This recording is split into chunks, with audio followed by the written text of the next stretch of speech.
Hello, everyone, and welcome back to the Father-Son Packers podcast, your source for Packers news, notes, and analysis.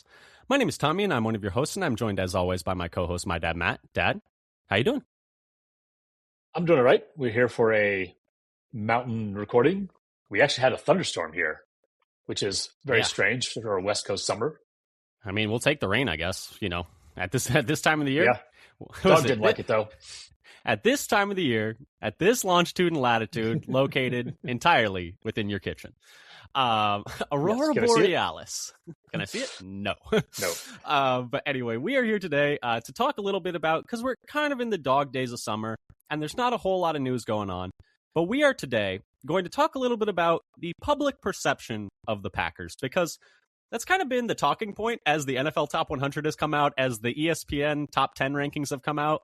And I guess the question is just like, are the Packers being disrespected? I think both individually, players-wise, I think that's a question. And then as a team, I think we're going to talk about that as well. But so that's going to be the crux of this episode is, are the Packers being disrespected? Are their rankings within the league, like, is there some kind of dissonance there between where we think they rank and where the league seems to think they rank? We're going to talk all about that today. And yes, this is mostly being driven by the fact that, like, Jordan Love's 72nd on the top 100 is insane. And then, the next day, Lamar Jackson 69th on the top 100, also insane in my opinion. But anyway, so we're going to talk all about that. Before we get to any of that, though, just want to pitch a couple of things. If you like what you hear, subscribe, whether that's, Apple, Spotify, YouTube, Amazon, et cetera, et cetera, et cetera. Leave a like, leave a comment, tell a friend, subscribe, turn on notifications. Any other buttons you can hit, we'd appreciate. And then also follow us on Blue Sky at Father Son Packer for the latest on Packers-related news. And so that's the usual spiel. And speaking of Packers-related news, we really only have one news item, Dad, and so we might as well hit that really quick. And that is that Green Bay has signed Isaiah McDuffie, linebacker, to a one-year extension for 2027, so he'll be under contract this year and next year. According to Over the Cap, it's a cap hit of $4.7 million in 2026 and $5.1 million in 2027. So, Dad, first thing, what are your thoughts on this signing?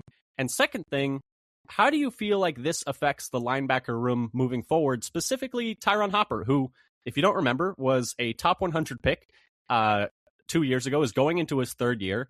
And pretty much anytime he's had a chance to move up the depth chart, they've just been like, we're going to extend Isaiah McDuffie. We're going to bring in Zaire Franklin. It's like every single time he has a chance to, like, maybe get some starting reps or be the third linebacker, they just put a guy right in front of him. So thoughts on bringing Isaiah McDuffie back, thoughts on the linebacker room in general, Dad? What are you feeling on that?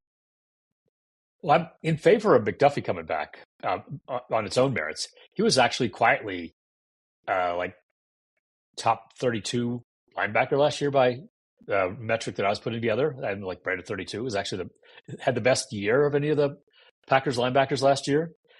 But I will say, when they weren't going to bring Quay Walker back in the end, I thought, maybe they have high hopes for Tyron Hopper and he's going to be taking Walker's spot. Nope. Immediately traded for Zaire Franklin.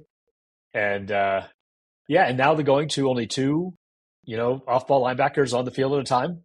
And, two or one, depending on whether they're a nickel. And so that doesn't bode well for Tyron Hopper being, fourth out of, for fighting for one or two spots.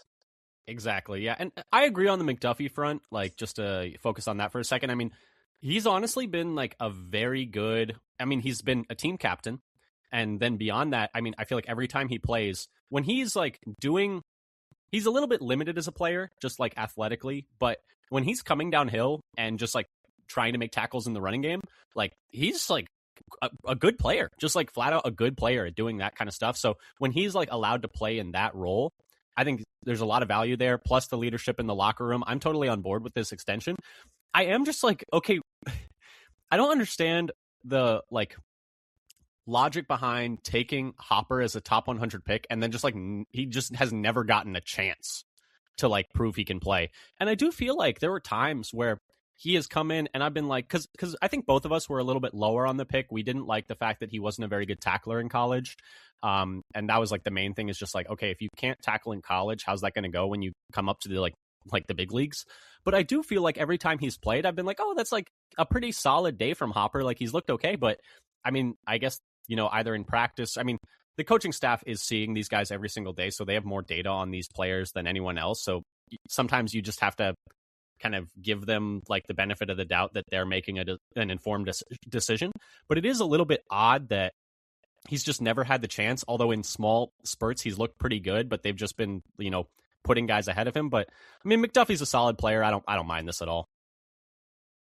Yeah, I think McDuffie's always done a very short tackle. I'm just looking at where he ranked on qualifying linebackers. He had the sixth lowest missed tackle rate in the league amongst qualifying linebackers. So, yeah, I mean, like I said, when he's coming downhill and he's just asked to make tackles and he's not asked to like cover Jahmyr Gibbs in space, which, like, to be fair, right. Not a lot of linebackers can do. So I mean, that's almost unfair. To Caleb Williams just before he makes a pass. Yeah, he's just a little bit athletically limited is like the main thing. Yeah. He's just, I mean, he is what he is. I think when he's asked to do like things that he's good at and asked to play in that role, he's good, like I said earlier. But so I'm fine with this. Any other last thoughts on, Tyron Hopper, the news there, that extension? Any other thoughts there? Or should we move on to talking about the main topic here? We can move on. Okay, so the main topic today is essentially looking at outside of our Packers bubble. So looking at, league as a whole, general sports media. Are the Packers being viewed, I guess, disrespectfully, I guess is one way to put it? Are they being underrated, I guess is like the better way to say it. And really the impetus for this discussion has been the NFL Top 100 list, which I think they're up to like 69th so far as of yesterday. They might have released a few more since we, started putting this doc together. But if you don't know, every single year, the NFL polls players and essentially gives them, a 20, essentially they're asking them for their top 20 players based on last season's performance. Obviously, general player, reputation does still get factored in. So it's not just last season's performance, even though they're asked to focus on that. So they're asked to rank that. And then the league puts together then from those votes, a top 100 list of all the players. And so every year these lists trickle out over the summer as the NFL kind of like is like, well, it's the doldrums of the year, so we got to release some stuff. But really, the main talking point in Packers land is the other day, the rankings, 80 to 70 come out as they're releasing them in chunks of 10. And Jordan Love ranks 72nd, which he was 68th last year. So he moved down 4 spots, despite, I would say, having arguably the best year of his career, like from front to back. And so that's one, saying there are 71 players better than Jordan Love, which to me is wild. And then 2, that's probably going to put him at like 13th to 15th amongst quarterbacks. And Dad, I don't know what you thought, but I saw this and I was like, this is way too low for Love. And I will say there were a good number of people in the national media who also felt like it was way too low for Love. But what were your thoughts when you saw this ranking come up? Maybe the first word that comes to my mind is nonsense. I was just looking at who came out today, like the last 2 players. Cortland Sutton, 68, and Jordan Brooks, 67. Like, what are we doing? I'm sorry. Like, come on. And the number of quarterbacks who are still left, yeah, it's kind of crazy to think that many will be ahead of Love, and that he dropped from last year to this year. Just our own ranking for Love, he actually improved from 16th to 4th amongst quarterback rankings. Yeah, he was definitely better. He was better this year than he was the year before. And like, there's reasons for that, given the fact that he dealt with like a knee thing last year, or like not last year, but the year before that. So like, there are reasons for that. But for the fact that he went down in the rankings this year, that doesn't make any sense to me. Like, even relatively, like 68, I thought last year was already too low. 72 this year is definitely too low. And even if you want to argue that, how is he lower this year than last year? And like the fact that they got Brooks ahead of him, the fact that they got, that they have Cortland Sutton. I mean, no disrespect to those players. They're good players, but him being below them, that doesn't make any sense to me at all. Especially when you look at like the numbers for how he, has ranked throughout the league by pretty much every single metric. And the thing is, it's one thing because it's not just the NFL Top 100 that is, in our opinion, like severely underrating Love. He is also recently, the ESPN has been doing these rankings of they're essentially asking executives, scouts, and coaches around the league to rank their top 10 players at every position. And we'll talk a little bit about the rankings of the other positions after we discuss Love for a little bit. But they also did not, like, that group of, NFL, I guess, what would you say, the NFL, thought bubble, I guess you'd call it, the executives, coaches, and scouts, didn't have him as a top 10 quarterback and had both Goff and Caleb Williams ahead of him. Like, they had Love as an honorable mention, which I guess, but I mean, so he wasn't ranked top 10 there, was ranked 72nd in the top 100. And that's all of that with the fact that, Dad, can you read off some of his, like, where he ranks in pretty much every single metric is like top 10 to top 5? Like, if you look at, we have these all here, you put these together. I mean, every single one of these, he, like, everything you look at, he, to me, is like a borderline. He's closer to being top 5 than he is 15th for me. Right. But do you want to talk about like where he ranks in all of these numbers? Yeah, I would say he's top 5. And he's closer to, I mean, definitely top 10 and closer to 5 than to 10. For me, at least, yes. If you put it all together. So in our grading system, where I took 14 passing stats and 12 rushing stats, he was the number 4 quarterback among qualifiers in the league, and he doesn't contribute much rushing, but that actually. So these are stats weighted based on how much they contribute to the team's offensive performance measured by DVOA, and so the rushing actually contributed a lot less, has a much lower correlation to team DVOA than a quarterback's rushing compared to a quarterback's passing. But if you look at the stats that I used here, so I try not to use the composite stats, but we can talk about those later, is 9th in accuracy, 7th in average depth of target, 5th in big time throw rate. One thing that's a little lower, 12th in first downs per attempt, 6th lowest interception rate, 9th lowest turnover-worthy play, 4th lowest pressure to sack conversion rate, 7th best touchdown rate, 4th best touchdown interception ratio, 8th best in yards per attempt, and 3rd best in third down conversion rate.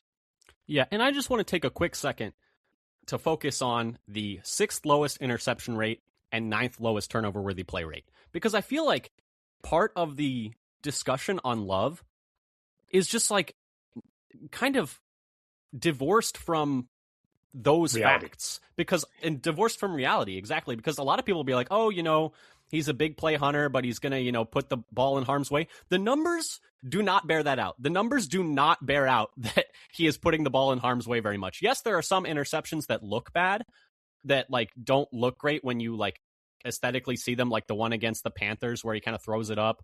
I think there was one against the Bears in the first Bears matchup, I believe it was.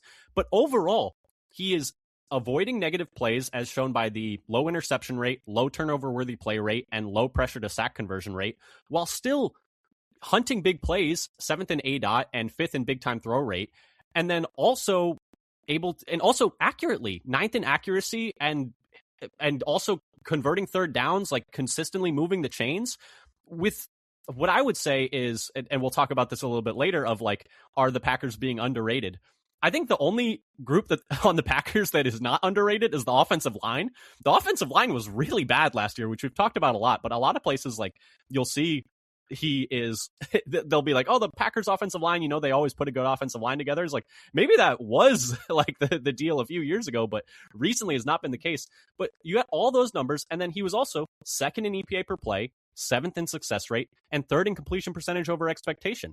PFF had him as their 4th highest graded quarterback. He was 6th in passer rating, if you want a more traditional stat, 3rd in ESPN's QBR, 3rd in passing DVOA according to FTN Fantasy, 4th in quarterback impact rate from Pro Football Sports Network. And then, so you just keep looking. It's like top 10 in this metric, top 10 in this metric, top 10 in this metric. The only one is first downs per attempt. He's 12th. Everything else, he's top 10.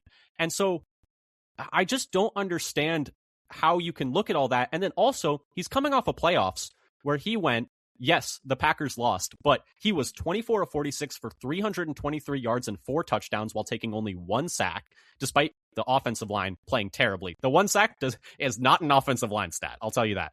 The Packers managed to score 27 points with him like at the helm, despite the running backs averaging 3.5 yards a carry and the kicker missing 7 points worth of kicks. And the defense gave up 25 points in the fourth quarter. And Jaden Reed dropped a ball on a crosser that would have put us in like at the 20 with like a minute left. And it's just like, I don't understand how you can look at a guy who has led his team to the playoffs every year, has put up good numbers, is like playing ethically in terms of like it's not like he's checking down the ball a lot. He's throwing the ball downfield. He's not turning the ball over very much. I do think last year his like under pressure numbers were not great, but those have been shown to be a little bit noisy year to year. When he's kept clean, he is like arguably the best or second best quarterback. At least last year, he was the best or second best quarterback in the league by EPA per play. It was like him and Drake May when kept clean. And I just don't understand the like dissonance between the numbers and how he has played, especially last year, and like where he's being ranked. Like, what do you think is causing that, like the gap there? So I think one of it is this memory for the plays that get on the highlight reels, and maybe that's all people see because they don't watch all the games. Another is the lack of big counting stats where he doesn't have, the whatever 4,500 passing yards because of the way the team plays.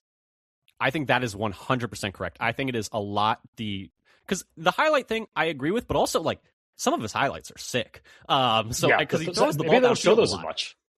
Maybe, but I do think the lack of raw counting numbers is a big thing, and a lot of that has to do with the pace. Do you want to talk about that a little bit? Because the Packers just play at a snail's pace.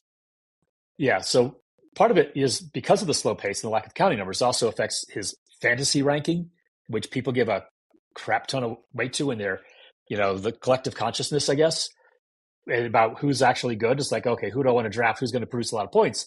Well, if you get 30% fewer possessions a game, you're going to produce fewer points. So the Packers were 19th in pace of play on offense, and their opponents were 20th in pace of play. So there are just fewer total plays per game to accumulate totals for the Packers than a lot of other teams. The Packers were also 28th in pass to rush ratio in the league. So they run the ball more frequently than, all but 4 teams in the league. And despite having the 4th best passing DVOA, but only the 18th best rushing DVOA. This, kind of comparing the passing to the rushing, this is the 3rd highest discrepancy between passing and rushing DVOA in the entire league. So they should have had the 3rd highest pass to rush ratio and not the 28th. If you just go by which the relative effectiveness of the two parts of the offense, they should be one of the most pass heavy teams, and they're not.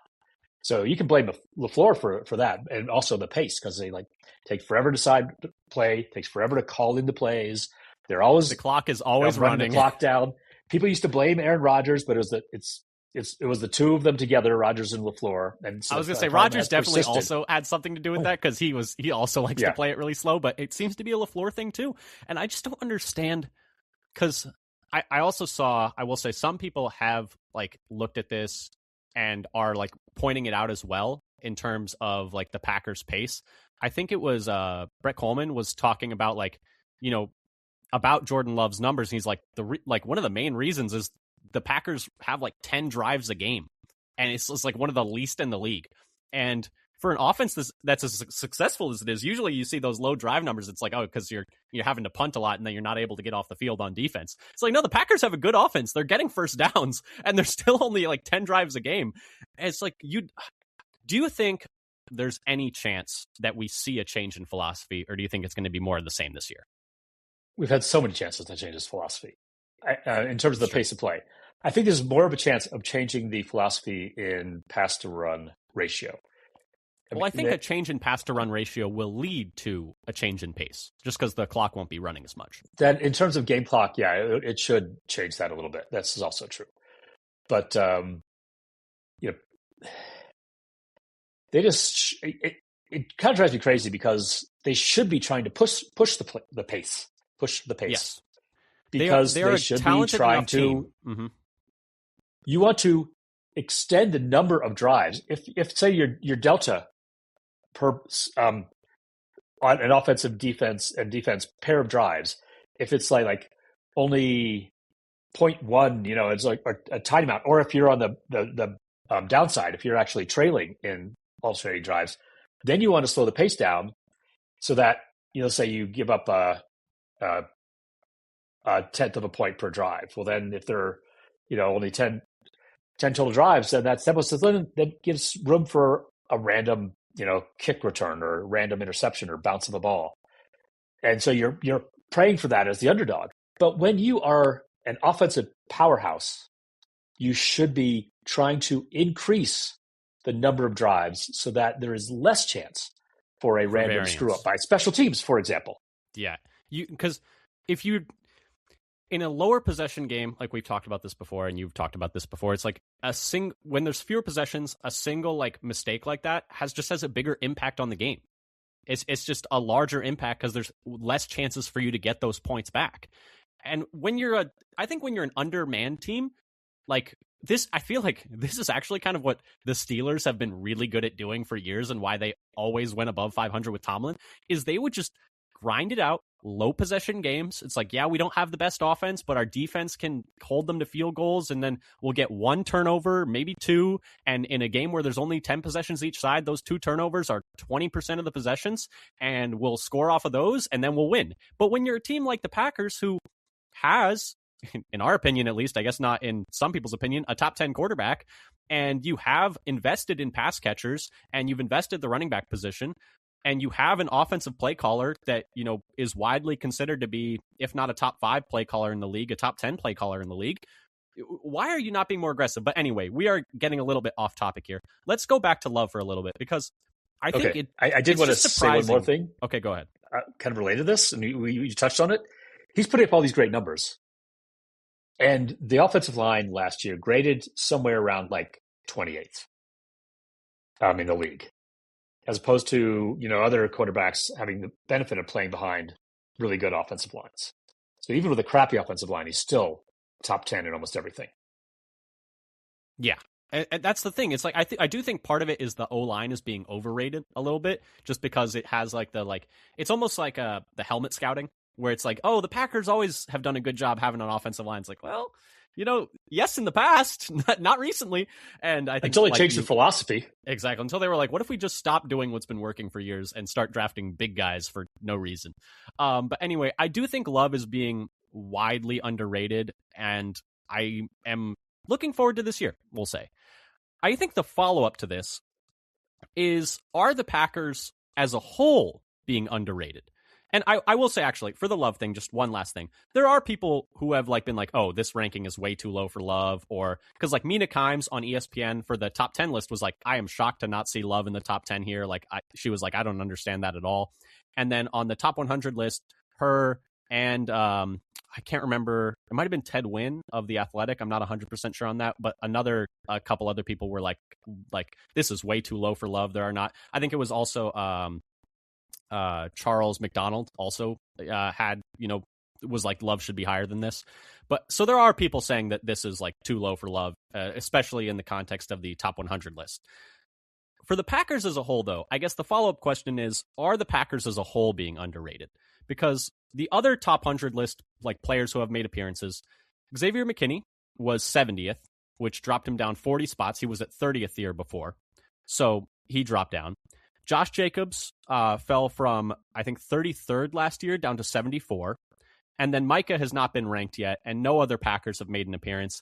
And I think, do you think any other Packers besides Micah are still on this list? Because my gut is telling me no.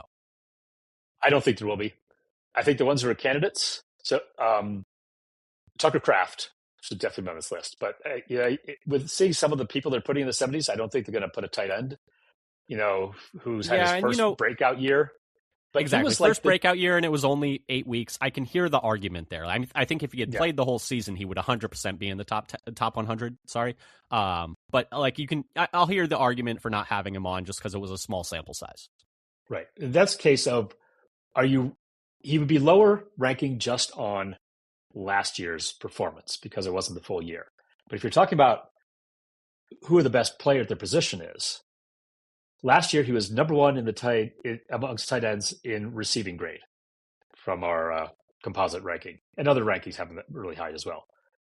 And number two in combined receiving and blocking. So I'd say the only tight end he's really competing with for being at the top of the league right now is George Kittle. That's it. They're 1 and 2. I think I don't know if I agree with that.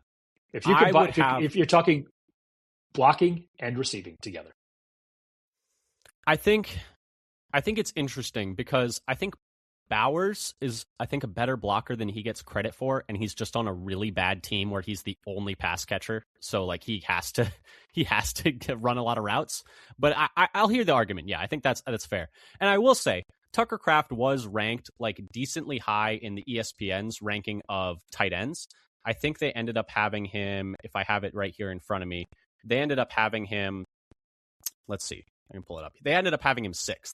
So I think that's like reasonable. So he's not necessarily underrated there. Maybe he's underrated by, the players in the league, but the execs, coaches, scouts had him 6th amongst tight ends, which, I mean, I'd have him higher, but I think that's a fair ranking. Yeah, that's not bad. Other players I think who should be on this ranking or not. Zach Tom not being on. Zach Tom. And that's the other thing. So those are the top 100 numbers. I also wanted to mention really quick on those top 10 lists, which I forgot to mention.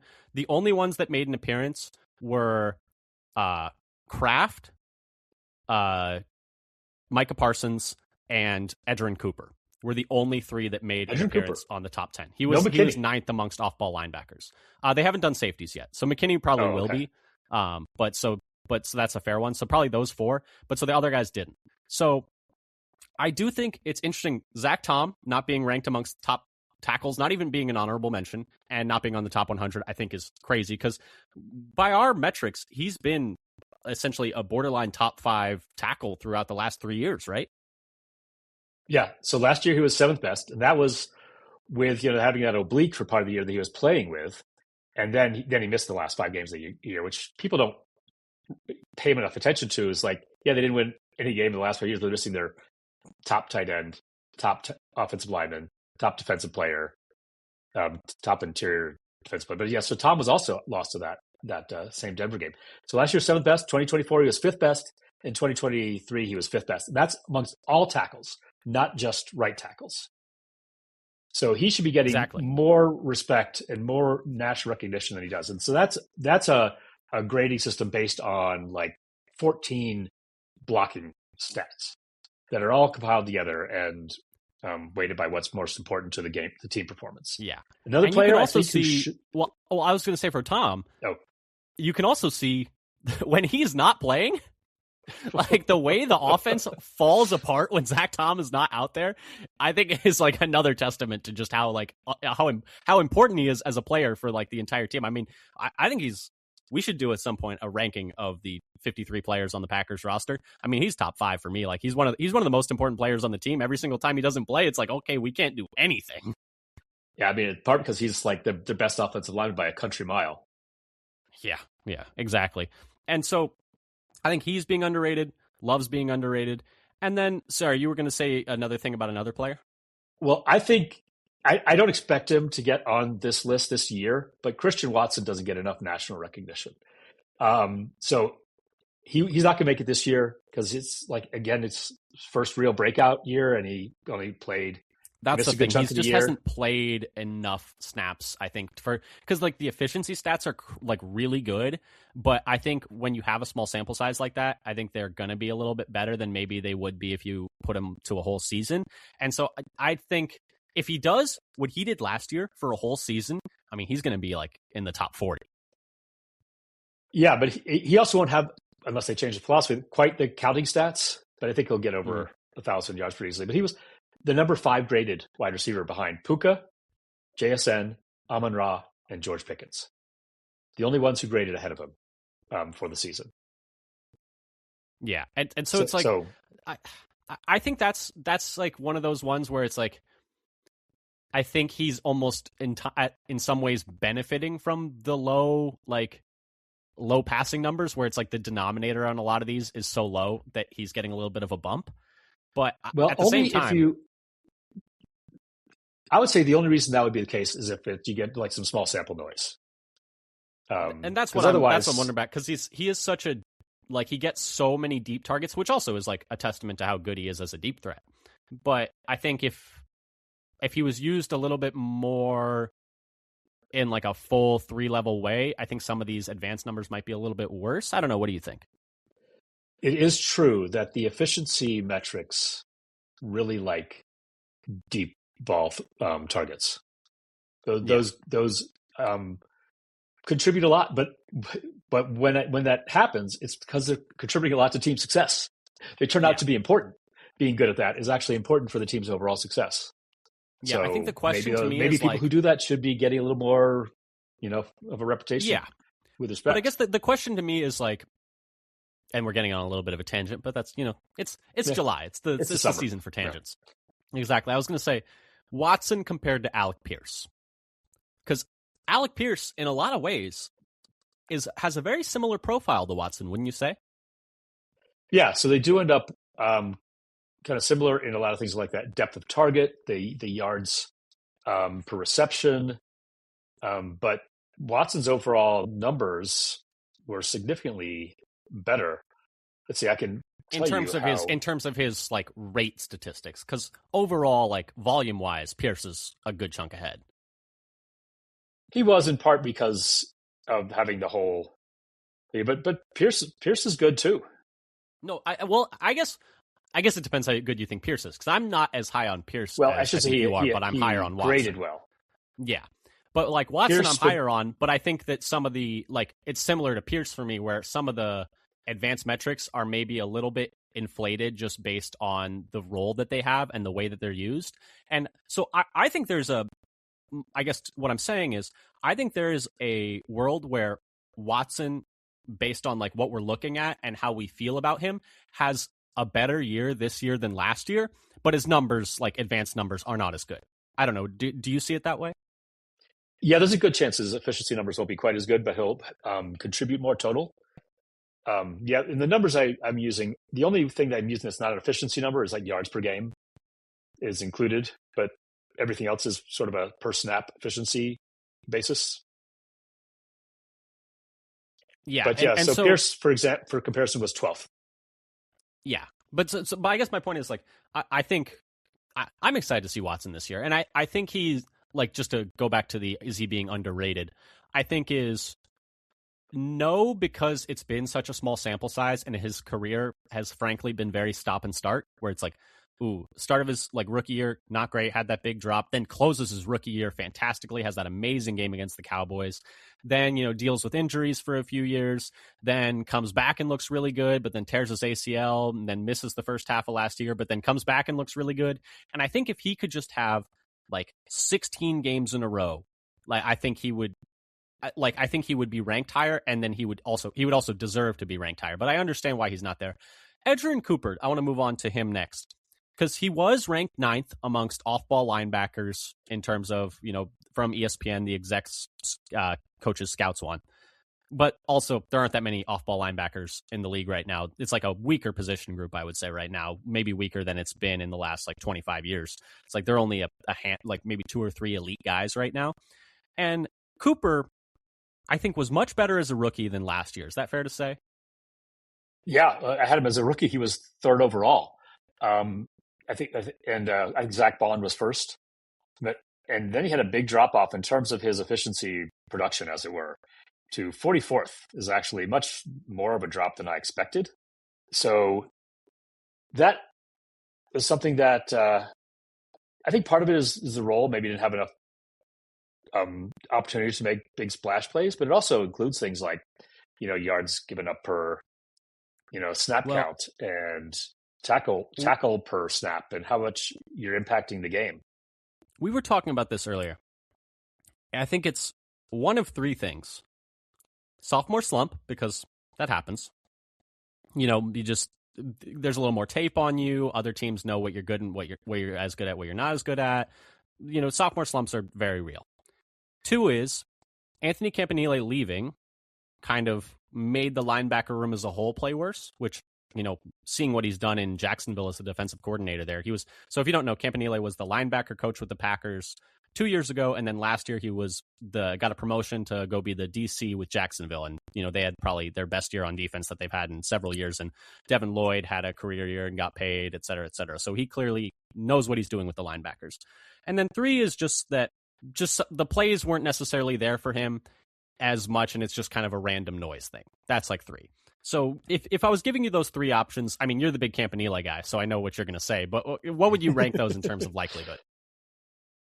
Yeah, I think Campanile has a big component to it. I was sort of I think Quay Walker also had was having one of his best years under Campanile, And Yeah, so I mean that's more. the linebackers also. I think I wish I had pulled this up, but anecdotally, so I don't take this with a grain of salt. I do feel like the linebackers blitzed a lot more in 2024 compared to 2025, and part of that is just like, hey, when you have Micah, you don't need to blitz the linebackers as much because you have like a true ace pass rusher you can rush for and still win. Whereas in 2024, it was like if we're not sending the linebackers, we're just not getting pressure.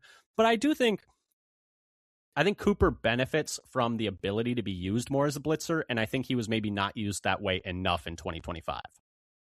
Yeah, and so I should say that the ranking that I've got is just run D and coverage, because a lot of not that many linebackers have a significant number of pass rush snaps, so it just becomes kind of noisy to include. Yeah. So this is without taking into fact that he didn't have as many like plays in the quarterback. But so I guess in general, I would say Edgerrin Cooper not being underrated, in my opinion. I think this is a fair ranking for him. Based on last year's performance, I think that's based on fair. last year's performance. So I think overall, so far, we'd say Love being underrated, Kraft, and they're fairly-ish rated. Tom severely underrated. Watson fairly-ish, but I think we'll see him move up if he continues to do what he did. McKinney and Jacobs. I think McKinney moving down 40 spots to 70. I know he wasn't as good in 2025, and our numbers had him drop from 4th amongst safeties in 2024 to 11th in 2025. And I think it feels like more of a precipitous drop than that just because the pick numbers weren't there, but that's just kind of noisy year to year. I think him being down at 70 is pretty low. I don't think it's necessarily a disrespectful ranking, but it does feel a little low for him. And then Jacobs, I think at 74, he fell from the 11th running back in our metrics that you put together down to 26th last year. I think that's a reasonable ranking. So I would say Jacobs not being underrated, and then McKinney, I would say slightly underrated. Do you agree with that? Yeah, I was actually a little surprised that Jacobs made it in part probably because he had such a good year in 2024 that there was a little bit of a carryover effect for that performance into this. Yeah, like I said, they tell them to focus on only the previous year, but they often, include the what the player is, which is why it was so shocking to me to see, just as a brief aside, Lamar Jackson at 69th feels crazy to me. I'm so surprised the players had him that low. Yeah, I don't know what they're thinking about for there. I mean, I don't think he was playing that badly when he was in there. But I mean, he didn't have a good year last year, but I feel like he has built up enough equity in the league to because we've seen guys miss an entire year and still be ranked in the top 20. And it's okay, so it's clearly not just about the last year. So I'm not entirely sure, but that's just kind of the fact of the matter there is. And then I think Micah's being properly rated. They had him second amongst edge rushers on the ESPN rankings, which I think is fair. I think it was only behind Myles Garrett, coming off an injury too. So I think that's a fair ranking. So player-wise, is there anyone else you wanted to talk about in terms of whether or not they're being properly rated, underrated, overrated? So anybody else on the Packers who could maybe get into the more just top 100 conversation? Since the conversation around the Packers is in this episode, are the Packers being underrated / disrespected? Is there anyone else that you think is maybe not being rated highly enough for the Packers? I think the only guy that comes to mind for me is Evan Williams. I think Evan Williams is a top 100 player in the NFL, and I'm surprised that he didn't get even a cursory mention. Yeah, he would be the only other person that I'd mention. There is, I guess Devontae Wyatt could get some respect as well, actually. I think he misses time, but he plays well when he's in there. Yeah, but I think there are. If you want to talk about somebody who should get, but his ranking is actually really good. He's had even better years than this past one. I think he's the only other player besides Evan Williams that I'd put in there. Yeah, but Evan Williams definitely should be in there. I think Evan Williams deserves to be in there. I think he's being underrated, but also he's only going to be a third-year player, so I think that sometimes happens. I think there are a lot of players that are young like that get underrated, so I wouldn't say that's specifically about the Packers, about this team. Wyatt, I think I wouldn't put him top 100. I think he's a top 150 guy, but I don't know if I'd have him top 100. I'm thinking more about not necessarily, borderline top 100 or a player not getting enough respect. I think he should be in the conversation. Okay. let's pivot this conversation to, are the Packers as a whole, as a team, being underrated, disrespected, however you want to say it? Because, like we mentioned, Packers with 3 players ranked across 9 positions.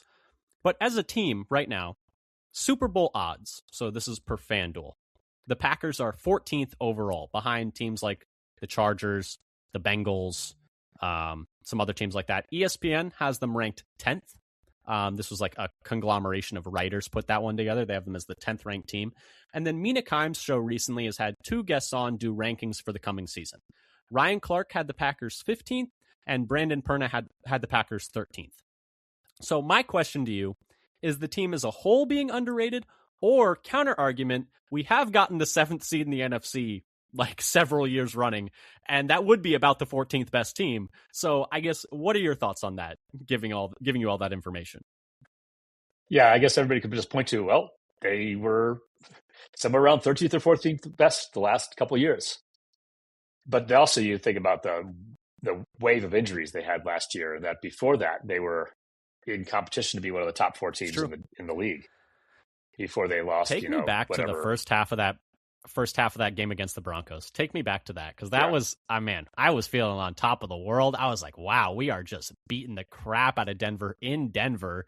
And that team, I mean, there's a strong argument to be made that the Broncos should have made the Super Bowl, like, if they had Bo Nix. Oh, Bo Nix doesn't break his ankle on a meaningless, like, third to last play of the game. That's so rough. They're gonna beat New England. Probably. Almost certainly. I wouldn't say definitely, but I would give it like an 80 to 90% chance. Because, I mean, they almost beat him with, was it Stidham? Yeah, I think that's right. And Stidham gave a ball away that essentially directly led to the Patriots score. Right. Man, that was tough. And maybe that still happens, but I'm inclined to think it doesn't. But so I think, it's tough because it's like, wow, this is like so like you're saying we're like an average team, essentially, is what like 15th would say, or 14th in the Super Bowl. It's like you're like a slightly above average team. At the same time, if you're getting 7th in the NFC each year and you're winning 0-1 playoff games every year, it's like the results are saying that, maybe that's accurate. But it does feel like when I'm looking at it, I'm like, man, we're better than the Bengals. Man, we're better than the Cowboys. Man, we're better than the Chargers. But, sometimes what is the Bill Parcells? You are what your record says you are. And at some point, sometimes it's just gonna be like, okay, well, I can say all this stuff about how I think the Packers are better than the 14th team, but at the end of the day, they keep coming in 14th. So it's like, what am I supposed to say, right? But it does feel low to me. Doesn't it feel low to you? Oh, it's definitely low. And I think you look at teams that, like the Seahawks and the Patriots, and there's some of the healthiest teams in the year. This happens year after year. And so if you get, smacked around by injuries, just look at the Lions a couple of years ago. They were looking fantastic, and they just kept losing players. It's not just the Packers. You get decimated by injuries, and your final outcome, especially who you have to play when the chips are on the line in the playoffs, is heavily impacted. And so if you're thinking about who's the best now with who the rosters are right now, so where you're not baking in, okay, we expect you to lose your top 5 of your top 6 players. So you can't expect that for any team. When you're trying to make a offseason ranking, you do that to any team. Of course, you're going to drop 10 spots in the rankings. So if you're not baking that into your formula for ranking the teams, then you can't have them that low. They should be. Yeah. I think they're closer to 5 than they are to 15.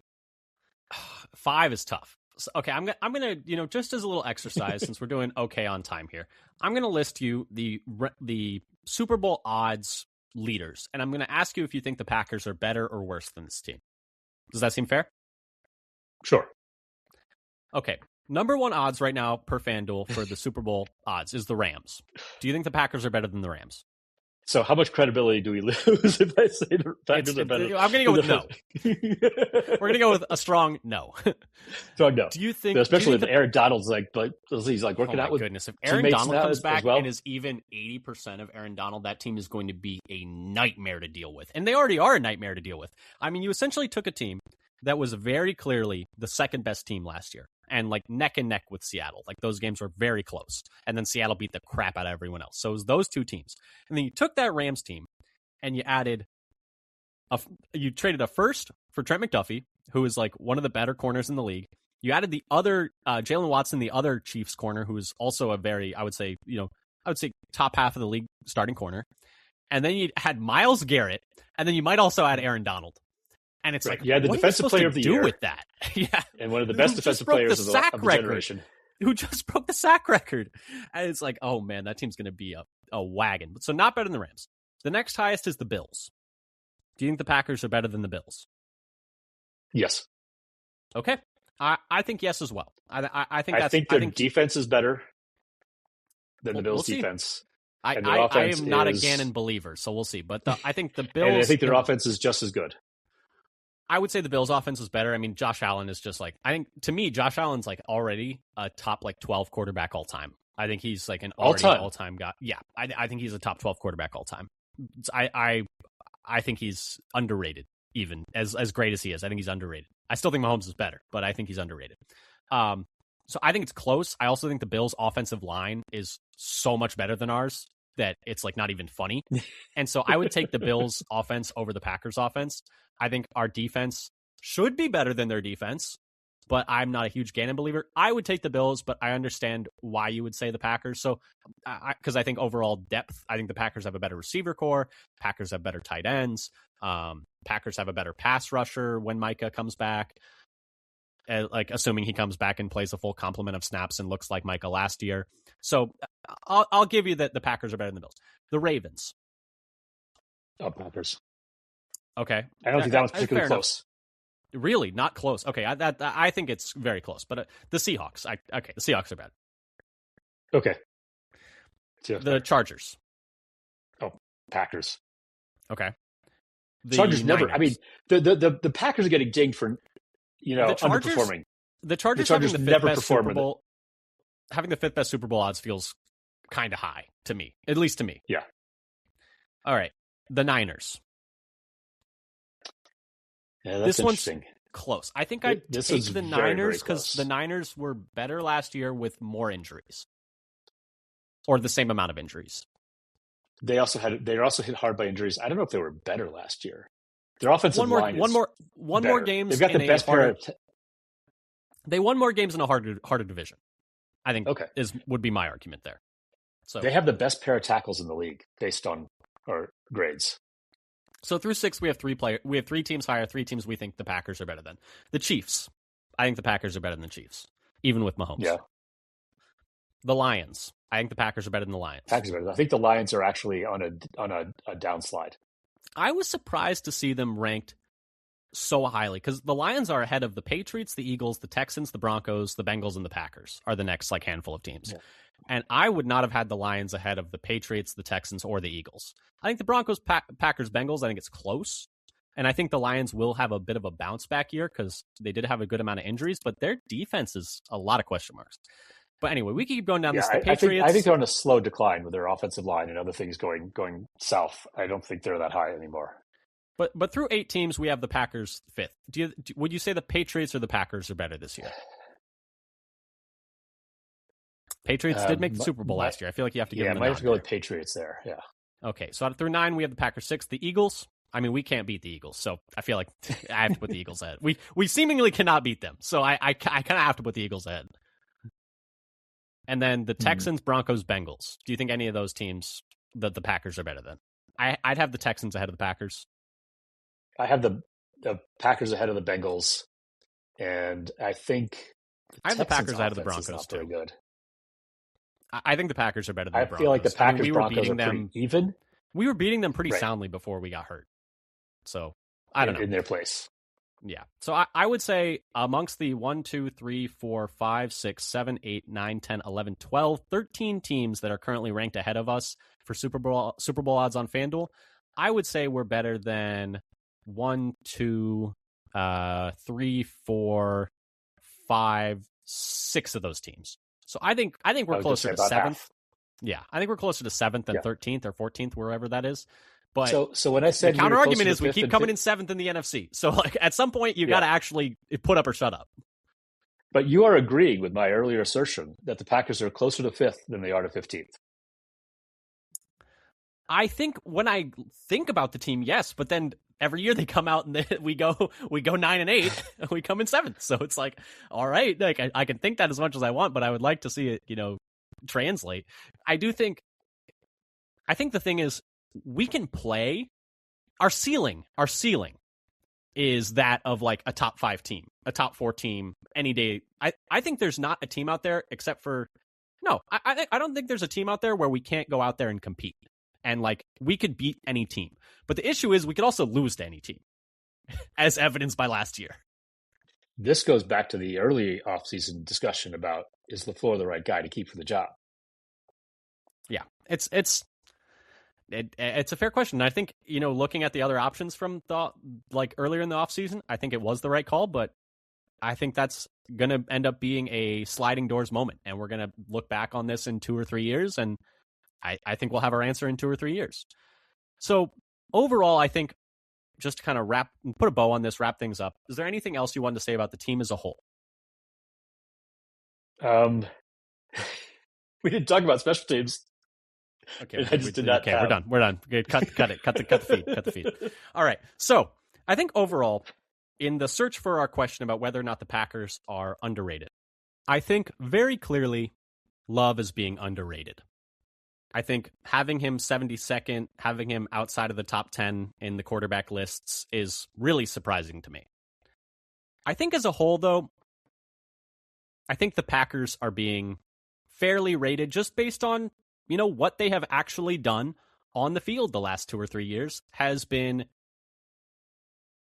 less than we expect of them. I think we expect them to be a top 8 team, like looking on on paper, got a good quarterback, good receiving core, you got a good coach, you got playmakers on defense. Like, yeah, that team should be, contending. And then we come out and, we'll play really well one week and then we'll lose to the Browns the next week. And then we'll play really well one week and then we can't move the ball against the Eagles at all. And so I think it's just one of those things where you just gotta put up or shut up, because we can talk all this time about, the Packers are being disrespected, but then when you come out and you barely make the playoffs a few years running, it's like, well, what are you supposed to say, right? So I guess that's kind of how I'm concluding everything. Is that kind of how you're seeing it, or do you see it slightly differently? One thing I feel like, discussions like the rankers are baking in underachieving. It's like, okay, we're going to tell you what we think they're going to end up with based on them doing worse than we think they should. So what ranking should they use? The one they think they should be, or the one they underperform to? And that was an interesting discussion I saw online. It was like, okay, so every year the Packers, or the last few years, the Packers will have like a disappointing end of the year. I think that's fair to say. And then people will write articles about how they underperformed. And then going into the year, the Packers will be ranked 14th or 15th. And then they'll have a disappointing end of the year, end around 14th or 15th. And then there'll be an article about how they underperformed. So it's like, so if you're projecting them to be this number and then they finish at this number, why are we talking about them underperforming? But maybe it's just like you said, on paper, they are higher, but underperforming is being baked in because it's happened a few years running now. And, I don't know. You're talking about the underperformance being baked in. Do you think that's fair at this point because we have been underperforming for several years running? Or do you think that's maybe more just a noise thing and it's like you just have to see if it happens each year and it's just a bit of like random variance? Yeah, I think they're definitely baking it in. It's the only explanation. And I think also for the rankings this year, I will say we didn't talk a lot about, I think a lot of these rankings are baking injury in and maybe a slow start to the year, which I think is a fair argument. Yeah. So we'll see what comes out. Hoping for good things this year and better health, and they'll not, and maybe going, redoing the whole looking back, going to the basics and looking it over. They'll I'd like a pony also, please. If we're adding things to that wish list, I'd also like a pony, and world peace. But anyway. This has been the Father Son Packers podcast. Thank you so much for listening. We have talked today a lot about underrated, overrated. Are the Packers being respected, disrespected? If you like what you heard, subscribe, whether on this Apple, Spotify, Amazon, YouTube. Leave a comment, leave a review, tell a friend, leave a like, tell a stranger. Follow us on Blue Sky at Father Son Packer. We're doing an episode a week every single week for the rest of the offseason. We'll be talking about training camp next week because it's only, 2 weeks away, Dad? 29th, right? Like, we're really almost there. Yeah, 2 weeks. Yeah, almost exactly 2 weeks away. Yeah, so that's going to be exciting. We're going to be doing our training camp preview next week. We're going to be talking about who to watch for, what position groups are the most in flux. It's the offensive line again. But anyway, like I said, thank you again for listening. We'll be doing 2 episodes a week during the season, so keep it tuned here for that as well. Thank you again for listening, though. And until next time, go Pack Go. Go Pack Go.